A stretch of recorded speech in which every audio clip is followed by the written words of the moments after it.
What's going on, guys? It's your boy Digital Joe. We'll be talking about Batman Arkham Orgins, one of the best Arkham games. If you really look at it, this is one of the best Arkham games, and I'm gonna give you a few reasons why I think so. Let's get right into the video. If you could do me a huge favor, can you please like and subscribe, man? I do a lot of content on my channel, but this is one of the newest thing I'm bringing to the game. So please like and subscribe. All right, let's get right into the video. All right, so Batman Arkham Origins released in 2013 between Arkham City and Arkham Knight. So WB thought it was a good idea to release a game because they didn't want to wait too long for the next Batman game.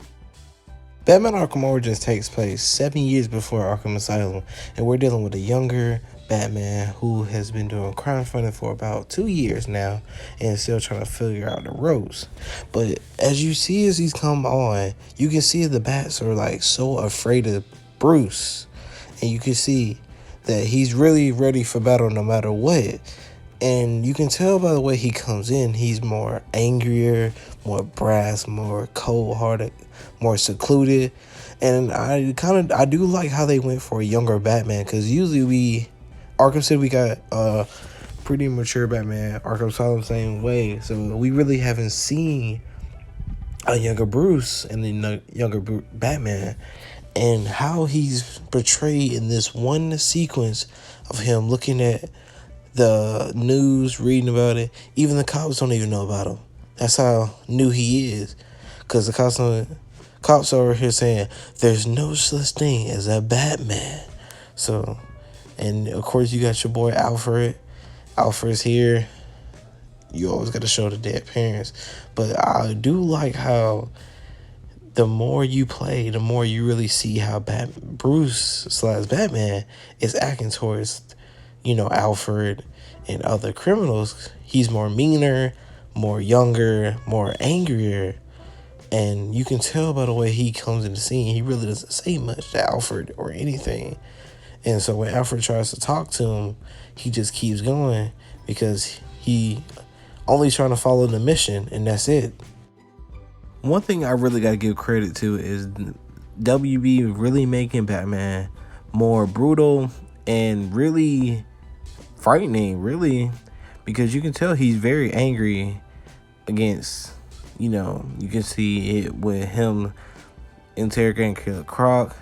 Instead of just letting him talk, he just keeps hitting him over and over because he just wants answers. That's all he wants.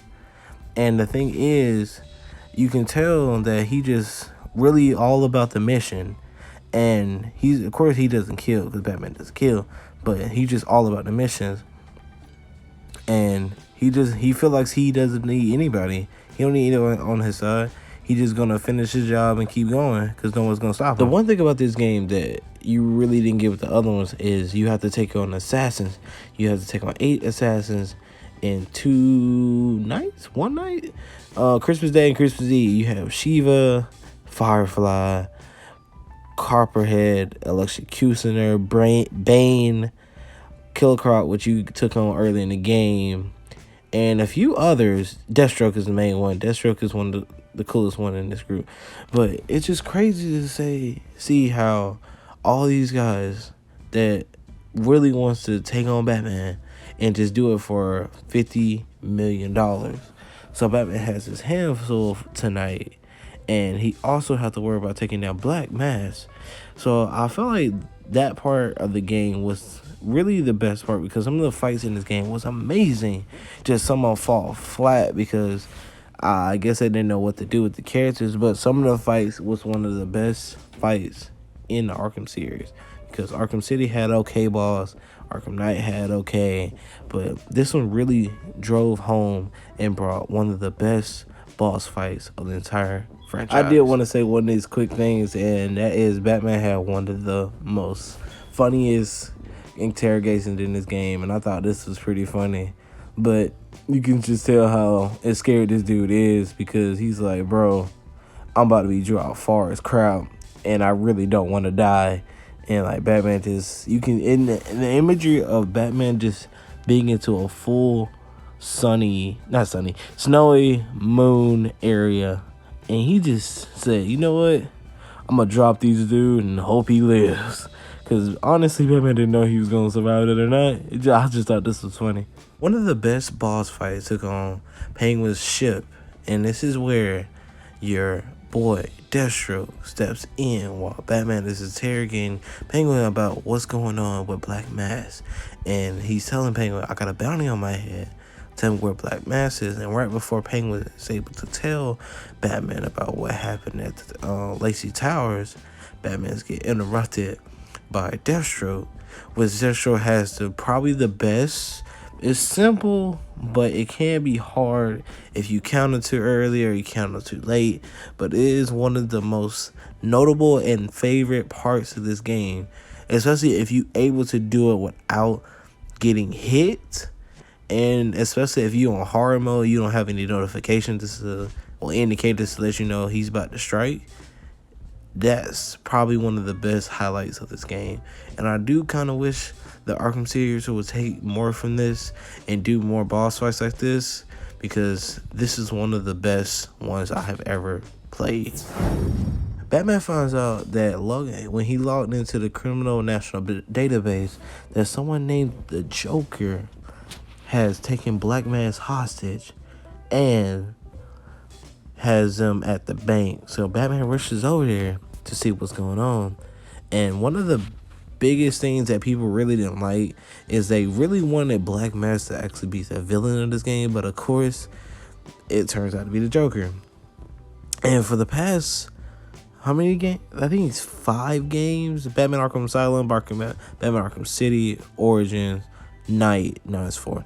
4 games. It's all been about Joker and Batman. No matter how you twist it, no matter how you show it, it's always about them two.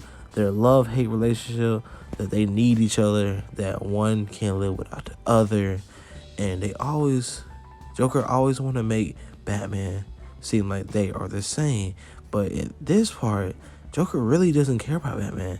He just really wants him out of the way. He's like, I could care less whether I want you or not. I don't need you.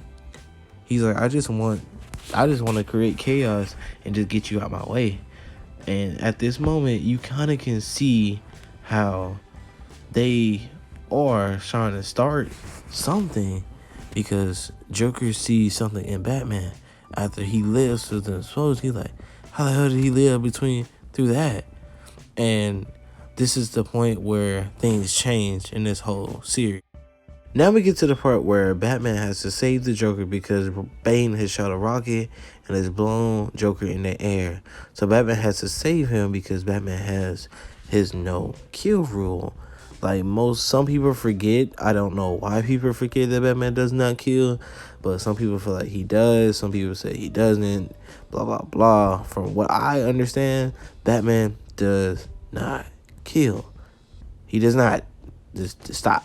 But at this point, Joker really loses it. He's like, why did you save me? He's like, I'm the one who's trying to kill you. Why are you saving me? And that's when he starts admiring Batman. He's like, I have never met someone like you. And this really changed his Joker, because Joker's like, I could really do something with this, because he was like, I know he ain't gonna kill me, and he knows I could kill him, but am I actually going to pull the trigger and actually take him out for good? And that's when the relationship between the Batman and the Joker starts finally rocking and rolling. And now we jump into the mind of Joker, because he's talking to a psychiatrist named Harley Quinzel, and we all know who that is, Harley Quinn. So he is basically telling her about him meeting Batman and how he feels like they are 2 sides of the same coin. And he said he basically has never met someone like this, and he is loving it. He's like, this is one of the best moments of my life. And talking to her, he's basically telling about how I never met someone like this. I never felt this way. I can't believe this is happening to me. Oh my God. And he wants her to understand and agree with him like, I know you have felt this way before. And of course, you know, she's like, yeah, I have. So she basically thinks he's talking about her, but he's talking about him. Now we jump in the mind of Batman. Batman's going through the same thing, and I do kind of like how WB put these together, so you get the intro into mind of Batman and the Joker. Joker basically thinks Batman is like him, and Batman and Bruce thinks Joker is like him. And like they said, it's like two kindred spirits going through the same thing at the same time. And hopefully we get on the right path. Through this whole game, we have seen Batman be brutal, mean, angry towards really everybody. And it gets to the point where he actually loses Alfred and he thinks Alfred is dead. And it finally occurs to Batman that he cannot do this alone. You can be a hero, but sometimes you do need help and you need allies. You can't do it alone if you don't have help. You have to be better. And if he would have kept going down this path, kept being this angry, vengeful person, he would have been more and more like the Joker. So it takes almost losing Alfred to wake something inside him to basically say, I can't do this alone. I gotta have my support and my team to back me up, because if I don't, I'm just gonna keep going down this road and eventually it's gonna consume me where I can't come back from it. And Alfred finally tells Bruce, like, Bruce, I understand what you're doing now, and I know I haven't been supportive, but you can do it. I believe in you. And Bruce finally just say, I can't do it, because he's like, I've been doing this all wrong. I can't seem to beat them. And Alfred's basically telling him that you need help, dude. You cannot be, you're not an island, you're a man. A man only gets stronger with his allies. You don't always need help, but it's better if you have it, because at least you able to use your brawn and your intelligence, but with your team and your group, so you don't have to do this alone, because you always need someone to have your back, no matter what. If something goes wrong, something goes right, and you always powerful when you have a team. You can't be alone, because you be alone, you're going to end up getting consumed about your anger and your vengefulness against crime. So, time to suit up. And I do love how at this moment Batman changes. I know it's at the end of the game, but he has had an arc, and that's why he says Joker is finally being taken to Arkham, and you could tell he's laughing about that joke Batman said to him about Bane is still alive, that he stopped his heart. And Joker's like, this is going to be a lot of fun, because he found his new playmate. So at this point, this is when all the chaos begins.